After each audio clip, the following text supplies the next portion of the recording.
Bienvenidos a un nuevo vídeo del curso de álgebra lineal. En este vídeo vamos a hablar sobre otro concepto importante en álgebra lineal y que también va a ser una base para nosotros. Este concepto es el de subespacio vectorial. Bien, ¿qué vamos a entender por subespacio vectorial? Vale, para entender un poco este concepto, que va a ser un concepto asociado al concepto de espacio vectorial que vimos en el vídeo anterior, vamos a recordar un poco algunas cosillas con las que a lo mejor estamos más familiarizados. Imaginemos que estamos en el plano R2. ¿Vale? Y estamos trabajando en geometría, como hacíamos en el instituto. Pues bueno, en el instituto, cuando estábamos en el plano, había un tipo de conjunto geométrico con el que trabajamos mucho, que eran las rectas. Vamos a suponer rectas que pasen por el origen. Más adelante veremos por qué siempre vamos a considerar tan solo conjuntos que pasen por el origen cuando estemos en R2, ¿no? Considerando R2 como espacio vectorial con sus operaciones usuales. Vamos a interesarnos solo por estas rectas, por las que pasan por el origen. Bien, estas rectas cumplen una cosa muy peculiar, y es que si consideramos un vector que esté metido en esta recta, un vector u podemos llamar, y un vector v, también metido en la recta, pues si sumamos estos dos vectores nos dará un nuevo vector que estará dentro de la recta. Será el vector u más v, que estará metido también dentro de la recta. Si lo restamos, pues también nos daría un vector que esté dentro de la misma recta. Pues lo que le ocurre a este tipo de conjuntos en el plano, rectas que pasan por el origen, es que cuando consideramos los vectores que están dentro de ellos, si los sumamos o los restamos, nos quedan dentro del propio conjunto. Pero aún más, si consideramos un vector aquí dentro de la recta y lo multiplicamos por un número escalar, que puede ser positivo o negativo, pues si fuera positivo nos daría otro vector que sería o bien más grande o bien más pequeño, según el valor fuese menor que uno o mayor que uno. Y si fuese negativo, pues nos quedaría hacia el sentido contrario, pero también un vector más grande o más pequeño, pero dentro de la recta. Por lo tanto, lo que ocurre con estos conjuntos es que son cerrados para las operaciones de suma entre vectores que estén en ese conjunto y producto por números reales, producto de un elemento de ese conjunto por un número real, también es un elemento que sigue estando en la recta que consideremos. Si R es nuestra recta, pues la suma pertenece a la recta cuando U y V también son elementos de la recta considerada. Y lambda por U también es un elemento de la recta cuando U es un elemento de la recta. Y lambda es un número real cualquiera. Pues como podemos observar, estos objetos geométricos que son las rectas por el origen tienen esa propiedad. Igualmente, podríamos considerar que estamos en el espacio, en R3, y podríamos considerar igualmente planos, ¿no? Vamos a considerar ahora, lo que vamos a considerar son planos, pero que estén metidos, o mejor dicho, que pasen por el origen de coordenadas 0, 0, 0. Si consideramos un plano de este tipo, pues cuando consideramos un vector aquí y otro vector aquí, un vector u y un vector v, si hacemos la suma, será el paralelogramo y el vector que nos dé también estará contenido en ese plano. Igualmente, si tenemos un vector cualquiera y lo multiplicamos por un escalar, nos seguirá quedando un vector dentro del plano. Análogamente, las rectas que estén en R3 y que pasen por el origen también cumplen lo que estamos comentando. Si tenemos un vector u y un vector v, estas rectas, al sumarlo nos dará un vector pues que estará metido dentro de la propia recta. Y si el vector u pues, lo multiplicamos por un número mayor que 0 y mayor que 1, por ejemplo, pues nos dará un vector que esté dentro. Si lo multiplicamos por cualquier número, también nos dará un vector dentro de la recta.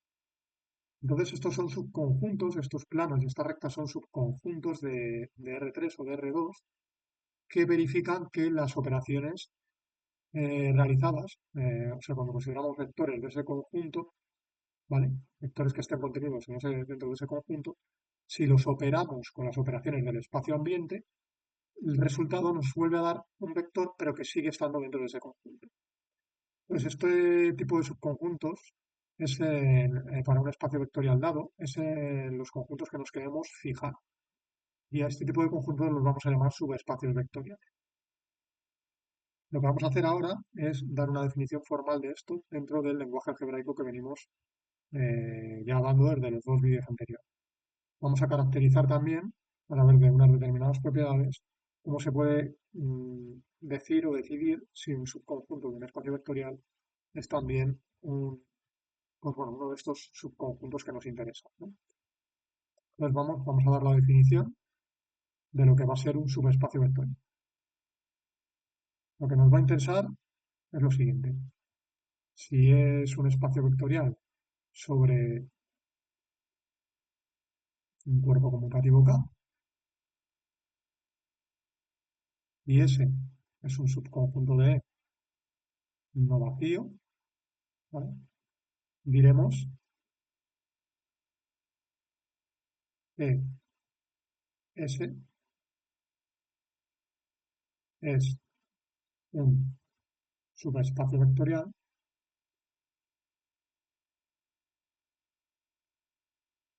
de cuando,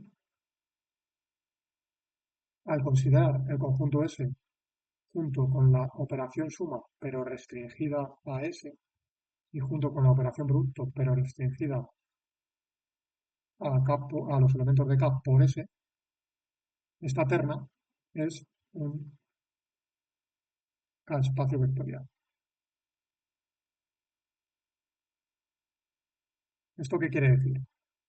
Esto quiere decir que cuando restringamos la operación suma, ya sabemos que tenemos la operación suma en el espacio ambiente E, la restricción va a ser restringir el dominio, es decir, realizar esta operación suma, pero tan solo sobre elementos de S.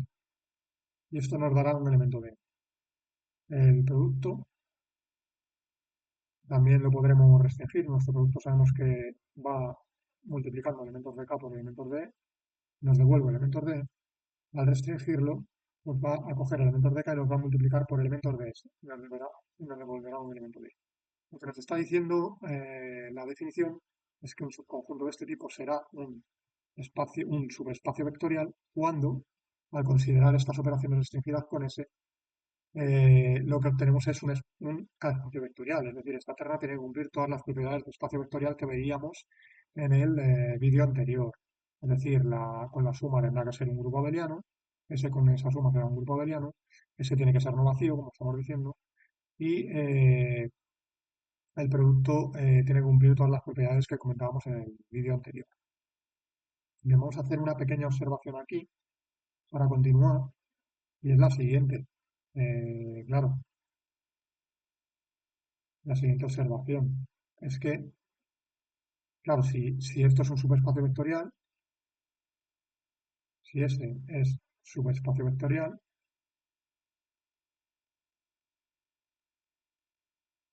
¿qué va a ocurrir con las operaciones? Pues claro, si ese es un subespacio vectorial, entonces esto restringido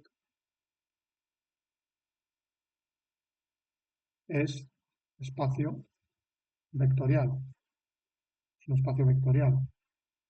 Entonces, esta operación, ¿qué tiene que cumplir? Pues esta operación es ley de composición interna.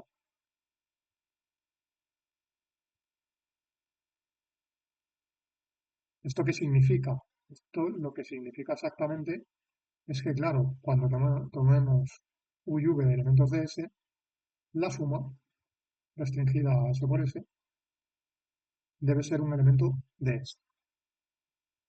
Y además esta ley es ley de composición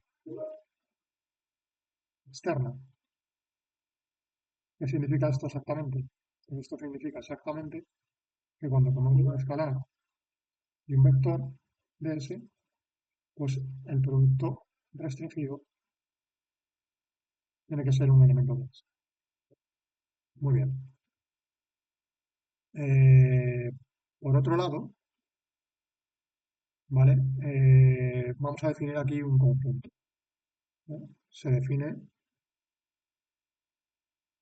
el siguiente conjunto. Vamos a definir L de E, ¿vale? Como los subconjuntos de E, que son no vacíos, y al restringir las operaciones a ellos, es espacio vectorial sobre K.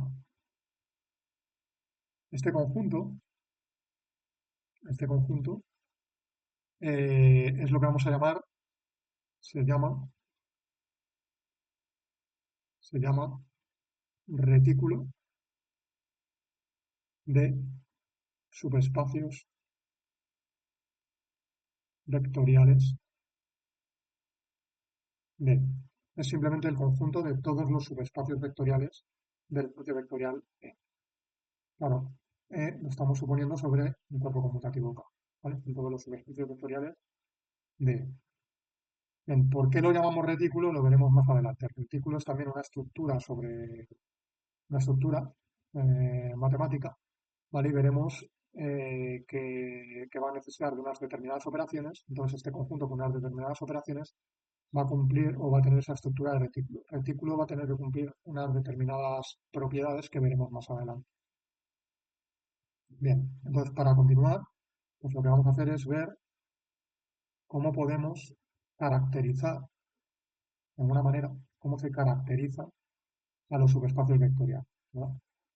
Simplemente, antes de continuar, quiero poner un ejemplo, y es, supongamos que estamos en R2, y supongamos que tenemos dos rectas que pasan por el origen, esta recta que pasa por el origen, y esta otra recta que pasa también por el origen, ¿no? Y las vectoriales. Pues, ¿qué ocurre con esto? Pues, si lo sacamos aquí, si consideramos un vector como este, que estoy escribiendo en pantalla, y que está en el espacio redondo, y consideramos otro vector v como el que estoy escribiendo en pantalla. Y nuestro conjunto S, vamos a considerar que es la unión de estos dos conjuntos. Es decir, nuestro conjunto S está formado por estas dos rectas. ¿Qué ocurre cuando tenemos este elemento U de R1, este elemento V de R2 y lo sumamos? ¿Qué ocurre si lo sumamos? Pues si lo sumamos gráficamente con la operación usual de vectores, y nos queda un vector de este tipo, que es el vector 1. ¿Qué le está pasando a este vector? Pues como podemos ver, este vector se sale fuera de R1 y R2, es decir, nuestra suma más V no pertenece a R1 y a R2. Por lo tanto, diríamos que este conjunto S no es subespacio vectorial, es un subespacio vectorial de R2. ¿Por qué? Porque estoy tomando dos elementos que al sumarse pues no caen dentro del propio conjunto. Entonces esta operación deja de ser interna y entonces no cumple ser un subespacio vectorial. Vale. Pues vamos a ver ahora cómo, dado un subconjunto de un espacio vectorial, podemos identificar subespacios. Vamos a ver aquí un resultado que va a ser muy útil a la hora de identificar subespacios vectoriales. Entonces vamos a considerar E un espacio vectorial sobre K cuerpo conmutativo y S contenido en E no vacío. Vamos a ver que entonces son equivalentes las siguientes proposiciones. Primero, decir que S es subespacio vectorial.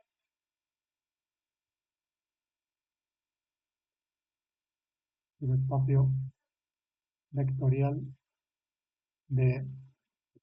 Esto va a ser equivalente ¿a qué? Pues va a ser equivalente a lo siguiente, a que cuando tome un par de vectores de S, su suma pertenezca a S.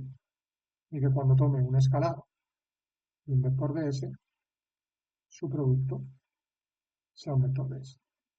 Además, esto también va a ser equivalente a que cuando tomemos un par de vectores de S y un par de escalares, pues esta operación que hacemos aquí pertenezca a S. Este tipo de operaciones se denominan combinaciones lineales de los vectores u y v, aunque esto lo veremos en un vídeo posterior. Trataremos las combinaciones lineales.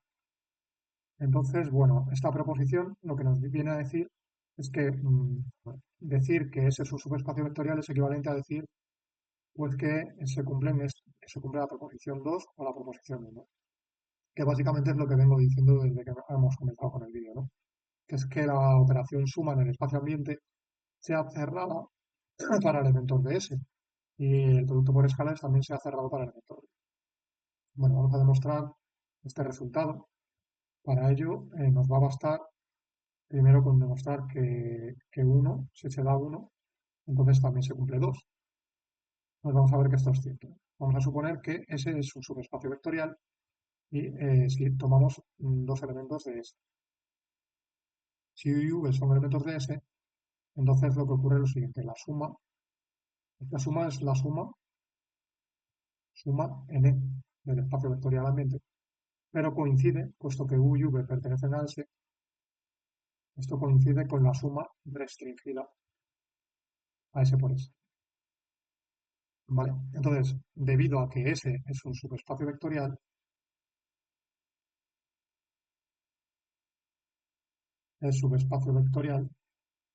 pues lo que ocurre es que esto es interna, es una ley interna. Entonces, esto pertenecerá a S.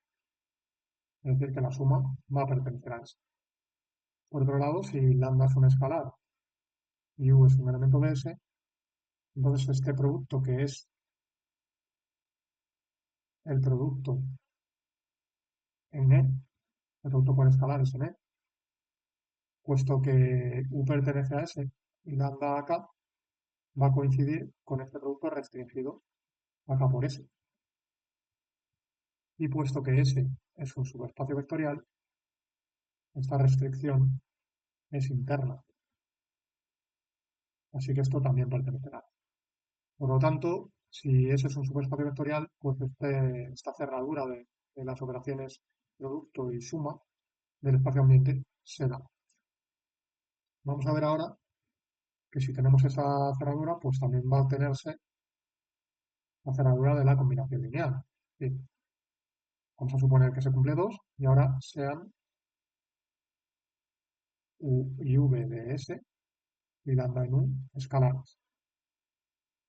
¿Qué ocurre? Pues en primer lugar lo que ocurre es que como lambda pertenece a K y U pertenece a S, pues lambda por U pertenece a S. Esto es debido a la propiedad 2. La propiedad 2 nos dice que si tomamos un elemento de S y un elemento de K, su producto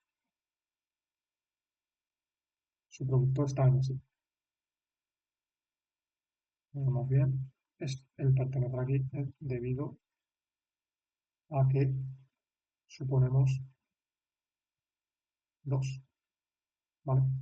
También ocurrirá lo siguiente, como mi pertenece a K y V pertenece a S, pues mi por V va a pertenecer a S debido a 2. Por otro lado, como lambda por U y no por V pertenecen a S, entonces por 2, como estamos suponiendo que 2 es cierto, su suma también pertenece a S. Por lo tanto, con esto, lo que acabamos, bueno, he puesto que 2 implica 1, aquí lo que realmente estamos demostrando es que 2 implica 3. Lo que acabamos por lo tanto de ver es efectivamente que 2 implica 3. Es decir, si se cumple esto de aquí arriba, entonces se cumple cualquier combinación lineal. Y ahora finalmente lo que sí que vamos a ver es que 3 implica 1. ¿Vale? Si se cumple que las combinaciones lineales son cerradas, entonces también se cumple 1. Es decir, que ese es un subespacio vectorial. Básicamente, aquí lo que nos va a bastar con demostrar que esta operación es interna. ¿Por qué? Esto es lo que tenemos que demostrar. Si esta es interna, si esta operación es interna, como al operar por esta operación interna es lo mismo que la operación en el ambiente, entonces Si esto es interna, pues al restringir la operación y quedarnos con ese, pues ocurre que este par es grupo abeliano,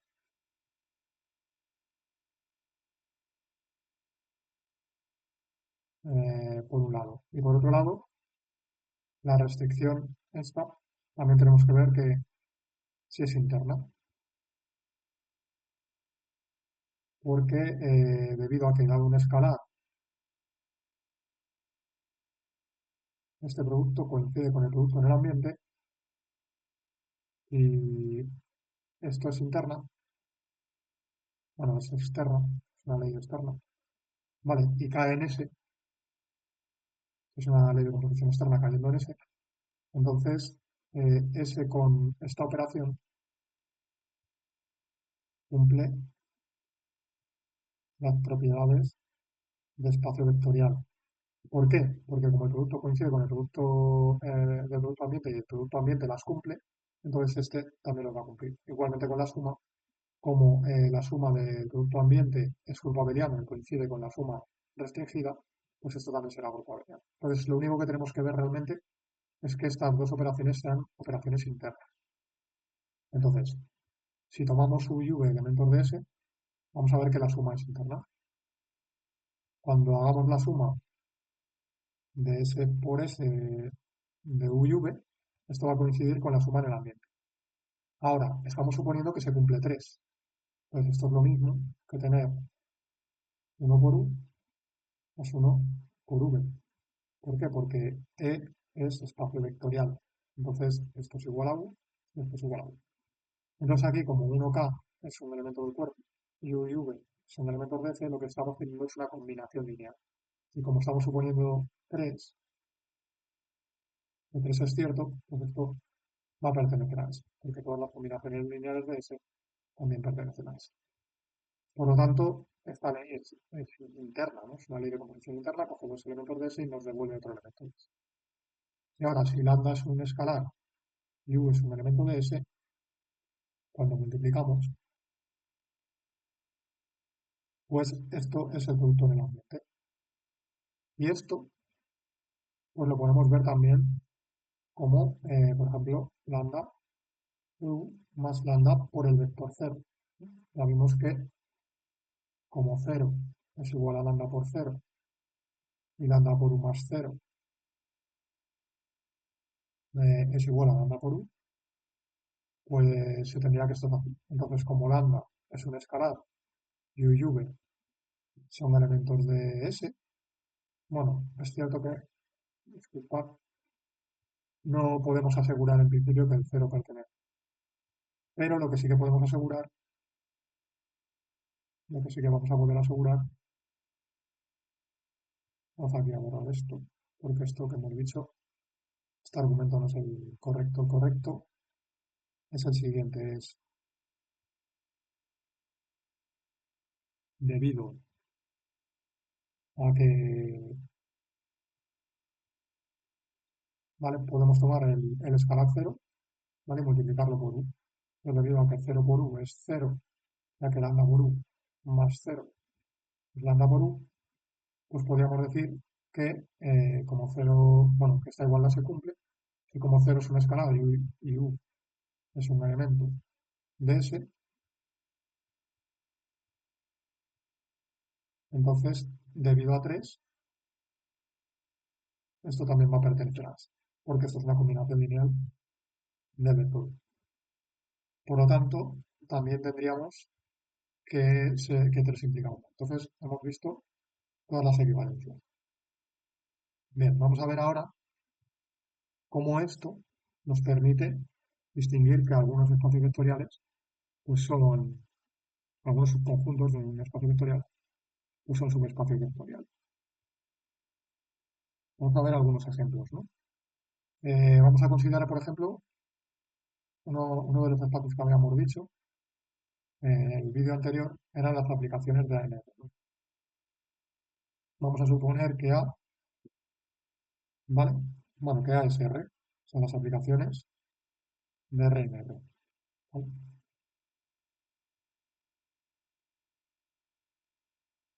¿Vale? Decíamos que este conjunto, con la suma y con el producto siguientes, o sea, decíamos que como sumábamos dos funciones, pues la suma de dos funciones va a ser otra función que va a ser la suma de los dos. ¿Y cómo multiplicamos por un número? El multiplicar por un número nos va a dar otra función, que es el número multiplicado por la imagen de la función en igual. Además, el neutro para más era la función, vamos a denotarla así, la función que va a ir de RR y que a cada X me lo va a mandar al valor cero, ¿vale? ¿Y cuál va a ser el opuesto de una función? Si f es una aplicación, pues tendremos que el opuesto será menos f, la función que a cada X pues me lo va a mandar a menos f, ¿no? Pues con estas operaciones tenemos que con la suma es un grupo abeliano donde este es el elemento neutro y cada elemento tiene un opuesto que es este. Bien. Esto, por lo tanto, era un R espacio vectorial. Bien. Vamos a considerar un subconjunto. Vamos a tomar como S las aplicaciones continuas de un intervalo en R, ¿vale? Con AB contenido en R, ¿vale? AB, un intervalo compacto contenido en R, A menos estricto que B, ¿vale? Entonces vamos a considerar este subconjunto que está contenido en las aplicaciones de R. Entonces vamos a ver, o queremos saber, o lo que nos podemos preguntar aquí es, ¿S es subespacio vectorial de F? Entonces, una posibilidad sería coger las operaciones, restringirlas y empezar a ver que cumple todas las propiedades. Pero por el teorema anterior nos va a ser más sencillo. En el teorema anterior vamos a tomar un número real cualquiera, o mejor dicho, vamos a hacerlo la propiedad 2, tomamos f y g, aplicaciones de S, ¿vale? Y tenemos que ver, o nos preguntamos, si f más g pertenece a S. Entonces, hay un resultado en análisis, ¿no? Que nos dice lo siguiente, es si f y g son funciones continuas de AB en R, ¿no? Como SFG continuas, entonces la suma que es esta función, definida como la definimos anteriormente, es continua también. Y si lambda es un número real y f es continuo, entonces al multiplicar lambda por f, esta función es continua. Como vemos, esto, resultados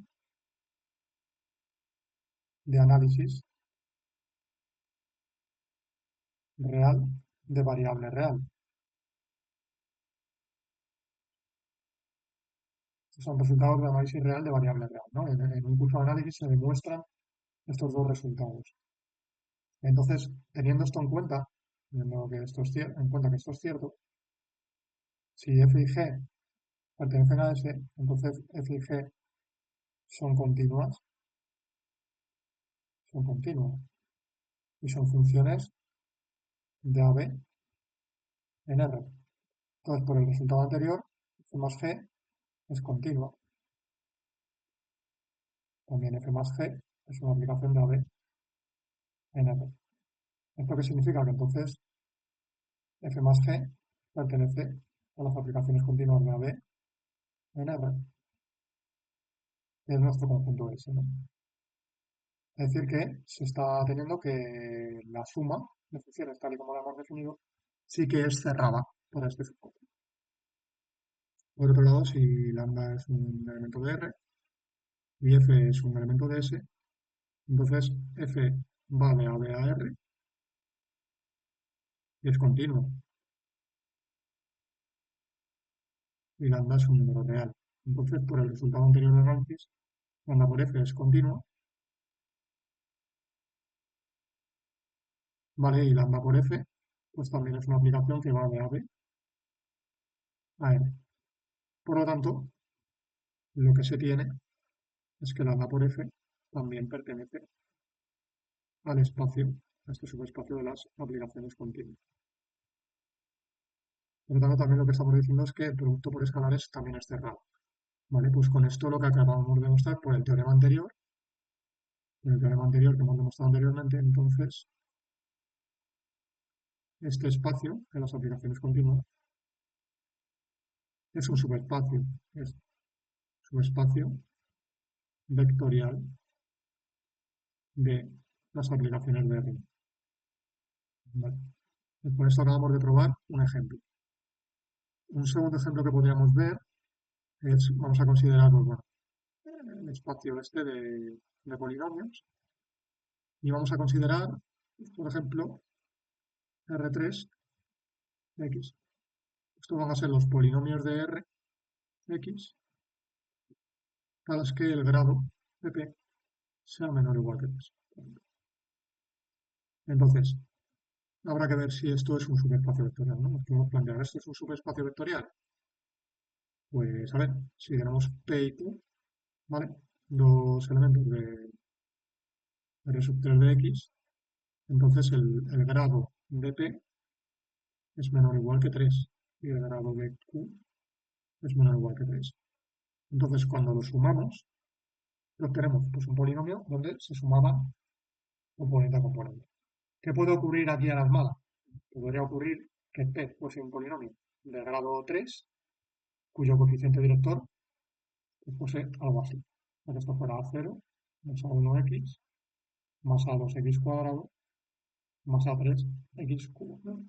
Y ahora podría ocurrir que Q pues sea B0 más B1X más B2X cuadrado más B3X cubo.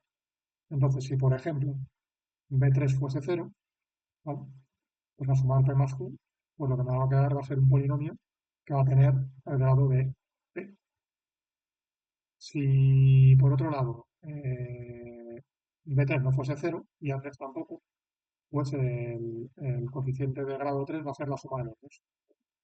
Y entonces, si esa suma de los dos no es 0, pues el grado será 3. Entonces, ¿qué ocurre? Pues que lo que te puede ocurrir a las malas, que justamente este coeficiente A3, este coeficiente B3 sea opuesto el uno del otro.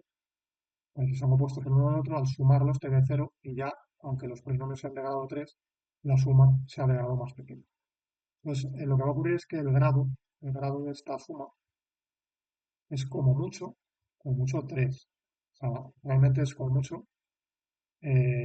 mucho sería el mínimo, ¿vale? Como mucho podría ser, o el máximo, mejor dicho, como mucho podría ser el máximo del grado de P y el grado de Q, ¿vale? Y como el máximo, como el grado de P puede ser 3 o puede ser 2, ¿vale? Pues esto, a lo más, vamos, lo que está claro, que como el grado de P es menor o igual que 3 y el de Q es menor o igual que 3, pues ese máximo también es menor o igual que 3. Entonces, la suma también es un polinomio de grado menor o igual que 3.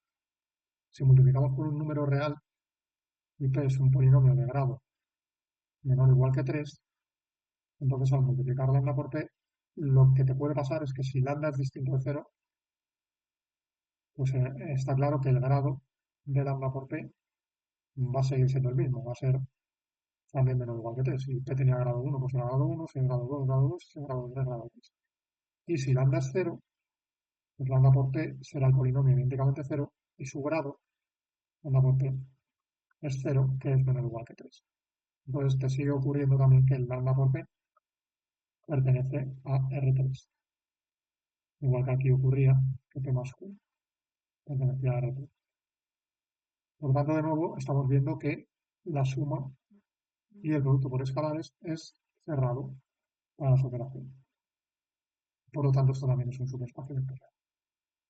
Y ya por finalizar, si queréis, pues podemos ver el típico subespacio, pues por ejemplo, si tenemos R2, ¿vale? Y consideramos una recta, las rectas son de la forma vamos a ver, va a ser de la forma un punto P más, bueno, mejor dicho, van a ser pares X e Y, tales que eh, Y es igual a M por X, porque va a ser una recta, ¿no? Y M es un número real, ¿vale? Va a ser una recta,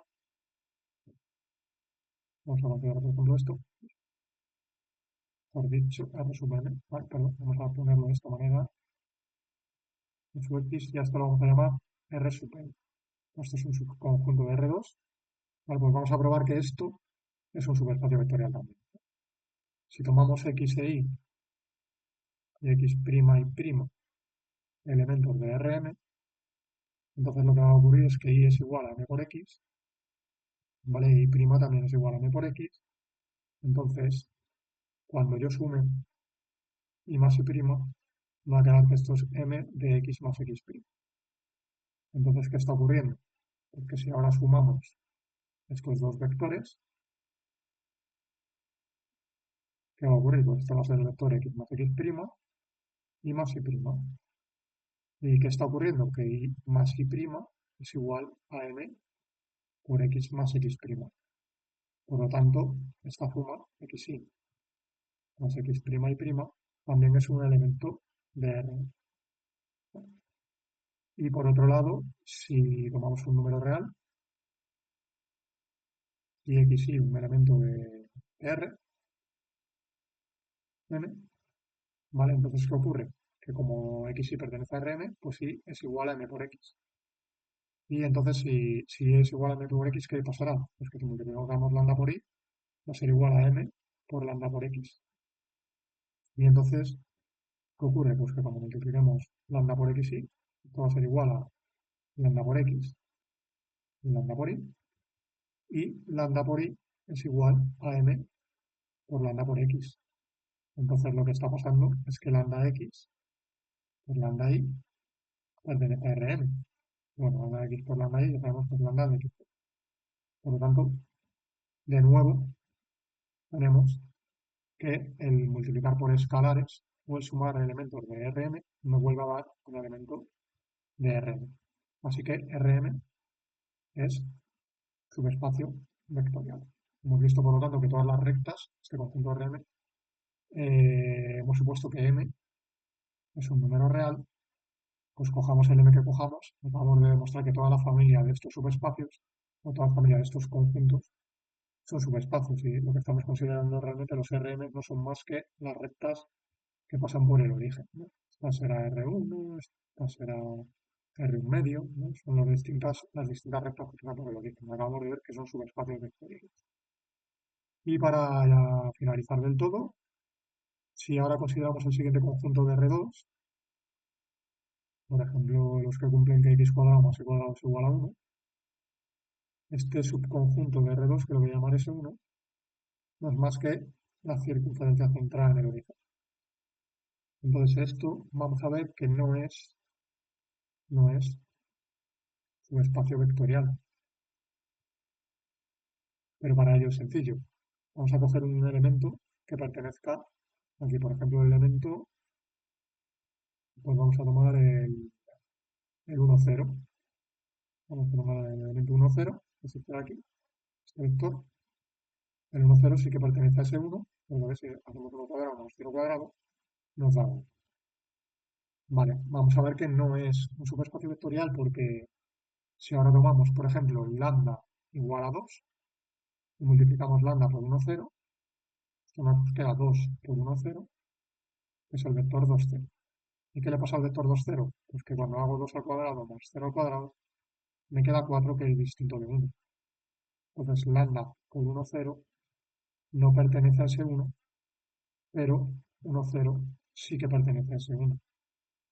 Entonces, lo que está ocurriendo aquí es que ese 1 no es subespacio vectorial de R2. Muy bien. Pues bueno, para finalizar con este vídeo, no vamos a sacar nada más. Cualquier duda me podéis escribir en los comentarios del vídeo. Un saludo y nos seguimos viendo en el siguiente vídeo con más conceptos de álgebra lineal.